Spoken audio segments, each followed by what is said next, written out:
Have you ever had one of those moments, the ones that make you cringe, where you ask a dumb question or just totally fumble something in public? Well, what if I told you those moments are actually the secret ingredient to becoming a stronger, better version of yourself? That's exactly what we're diving into today. How to find real, meaningful growth right in the middle of life's most uncomfortable spots. So let's start with this amazing word, hornswoggle. It basically means to be tricked or deceived or made to look like a fool. And let's be real, nobody enjoys that feeling, right? That fear of looking silly. It's a huge driver in our lives. It affects the choices we make, and maybe even more critically, the chances we never take. And that really brings us to the core question of this whole explainer. What if that feeling of embarrassment, the thing we try so hard to avoid, isn't an enemy? What if it's actually a key, a necessary step to learning the truth about ourselves and the world around us? Let's unpack that. Okay, so we often get stuck in what you might call a vortex of familiarity. This is our comfort zone, right? The predictable, the known. It's not always perfect, not by a long shot, but we stay there because it's safe. We know the rules. And the unknown, well, that can feel pretty terrifying. I mean, think about it.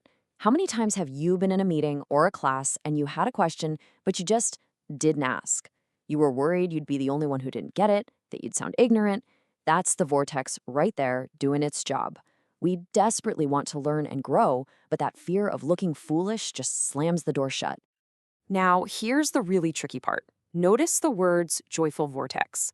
This thing doesn't feel like a cage. It actually feels nice. It's cozy. And that's what makes it so dang powerful.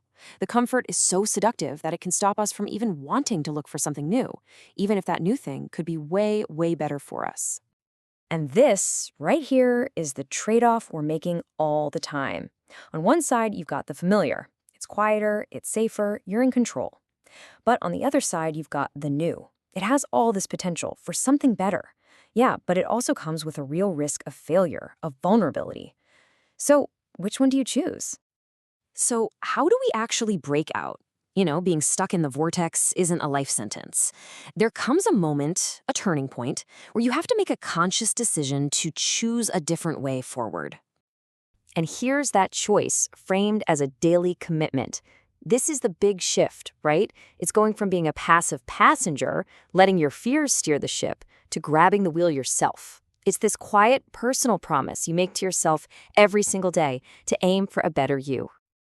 And this part is absolutely critical. The motivation isn't for likes or praise or for anyone else to pat you on the back. It's an internal drive. You're not doing it for an audience. You're doing it because you want it, for you.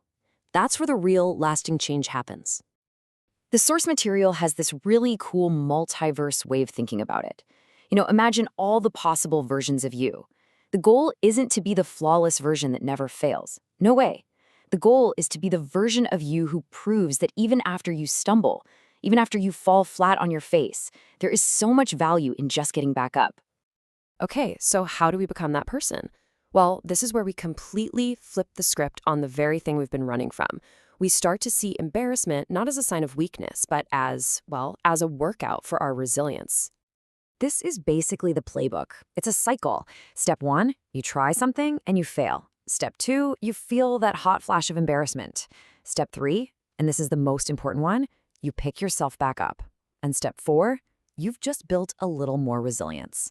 Every time you go through this loop, you're literally strengthening that muscle. Embarrassment isn't the end of the road. It's just a stop along the way.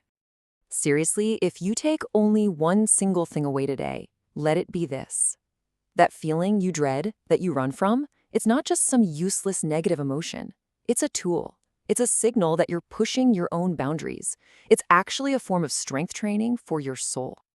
All right, let's bring it all home with this one final, powerful metaphor that might just completely change the way you look at those moments of confusion.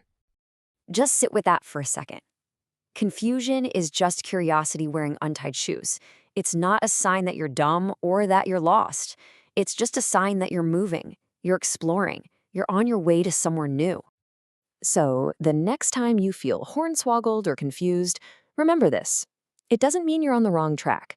It just means your curiosity is sprinting ahead and your brain is still tying its laces trying to catch up. Tripping is just part of the journey. That blushing face you feel, it's just the prelude to the light bulb finally turning on. So I'll leave you with this to think about. What's an area in your life right now where you feel a little clumsy, a little confused, maybe a little embarrassed? What if you decided to see that not as a weakness, but as your own curiosity running wild? What untied shoe, what messy, beautiful, growth filled challenge are you going to embrace next?